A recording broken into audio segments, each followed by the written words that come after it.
This week on Twang Nation, we chat with featured artist Catherine Britt, check out some new blood with Peter McWhirter, we go behind the scenes on the set of Victoria Baillie's music video, and an exclusive live acoustic performance from McAlister Kemp.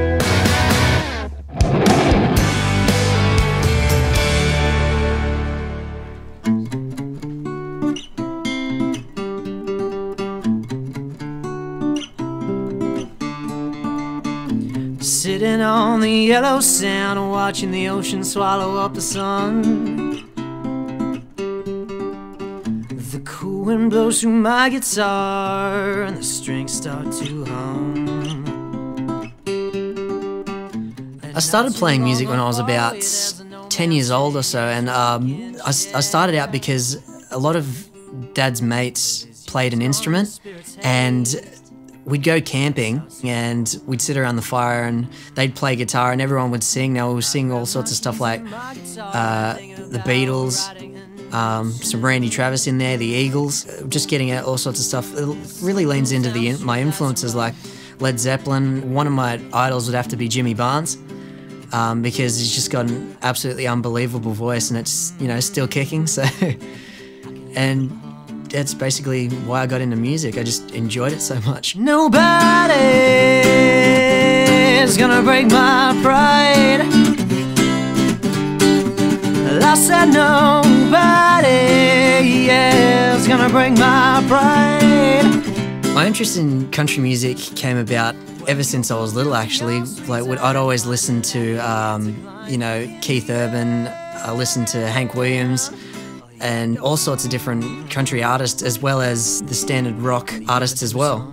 Favourite country artist would have to be, at the moment, or artist band, would be Zac Brown Band at the moment. Absolutely loving their stuff, and, you know, it's just great. Well, I know you're waiting patiently with a hum.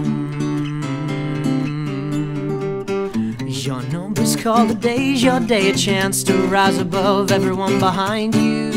If I could do a duet with anyone, it would have to be Robert Plant of Led Zeppelin. Definitely. The guy's got an absolutely brilliant voice.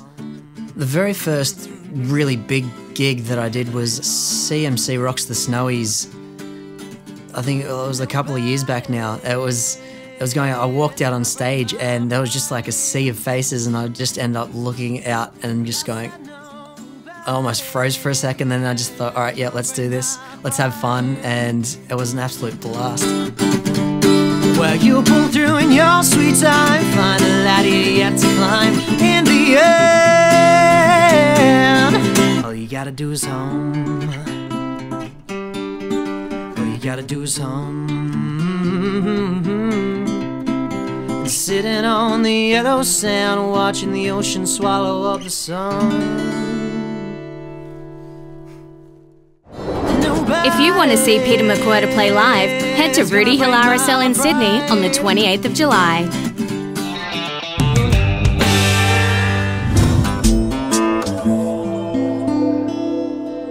Elton John was touring in Australia when I was about 16 years old, about 10 years ago.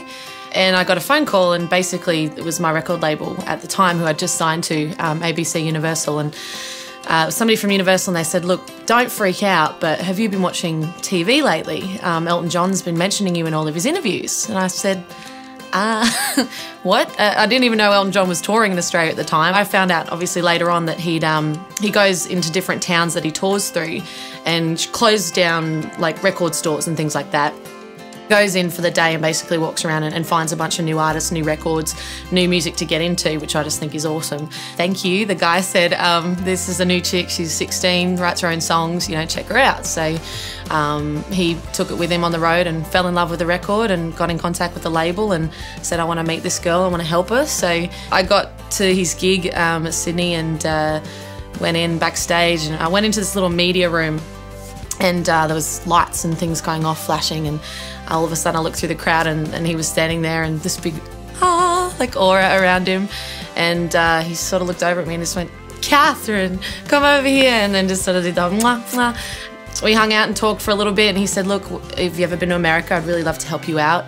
over there, and I said, I hadn't even thought about it yet. I've just sort of released my first album, and one day, maybe. And he said, oh, well, can I help you out overseas? And I said, yeah, sure, thanks. Thinking not much of that, you know, that he probably wouldn't take it beyond that. Maybe a few days after that, we had pretty much every major record label in Nashville calling, saying, Elton John, you know, gave us your album. He told us we should sign you. We'd really love to meet you. The power of Elton John. Went over and basically he got me a record deal. We went on to do a duet on my first album, Too Far Gone, which was my first American release, and released that as my second single on American radio. So it was top 40 hit in America, and it was amazing just to get to know him, you know.